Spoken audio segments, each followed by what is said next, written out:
আচ্ছা, লোটে মাছের কোন রেসিপিটা তোমাদের সবথেকে বেশি ভালো লাগে? আমার এই শুকনো শুকনোটাই বেশি ভালো লাগে। খুব ঝুরো ঝুরোও ভালো লাগে না, আবার ঝোল ঝোলও ভালো লাগে না। তো এইরকম একটা শুকনো শুকনো লোটে মাছের রেসিপি তোমাদের আজকে কাঁটা কীভাবে ছাড়াতে হয় সেই সহ দেখাবো।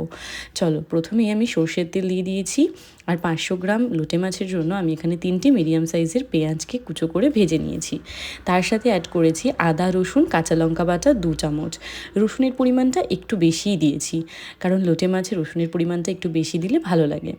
আর একটা বড় সাইজের টমেটোকে কুচো করে দিয়ে দিয়েছি। সব একসাথে ভালো করে নাড়িয়ে যখন টমেটোটা একটু নরম হয়ে আসবে তখন তাতে নুন, হলুদ আর কাশ্মীরি লঙ্কার গুঁড়ো দিচ্ছি। আর বিশেষ কোনো মশলার প্রয়োজন নেই। এইবার মশলাকে কষিয়ে যেতে হবে ঠিক ততক্ষণ যতক্ষণ না তেলটা ছাড়ছে। যখন তেল ছেড়ে যাবে তখন কড়াইয়ে খুব ভালো করে মশলাটা ছড়িয়ে দেব, কারণ তার উপর থেকে আমি এখানে মাছটাকে দিয়ে দেবো।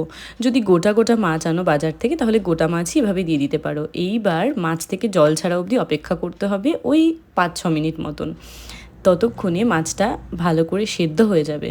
এইবার একটা কাঁটা চামচের সাহায্যে মাছের উপরটাকে এভাবে আলগা হাতে সরিয়ে নিয়ে দেখতে পাবে কাঁটাটা বেরিয়ে এসছে, তখন কাঁটাটাকে তুলে নিতে হবে। এভাবে প্রত্যেকটা মাছকেই হালকা হাতে মাছটাকে সরিয়ে কাঁটাটাকে বের করে নেবো। জাস্ট 5 মিনিট লাগবে পুরো প্রসেসটা করতে, তাতেই পুরো কাঁটা বের করে নিতে পারবে।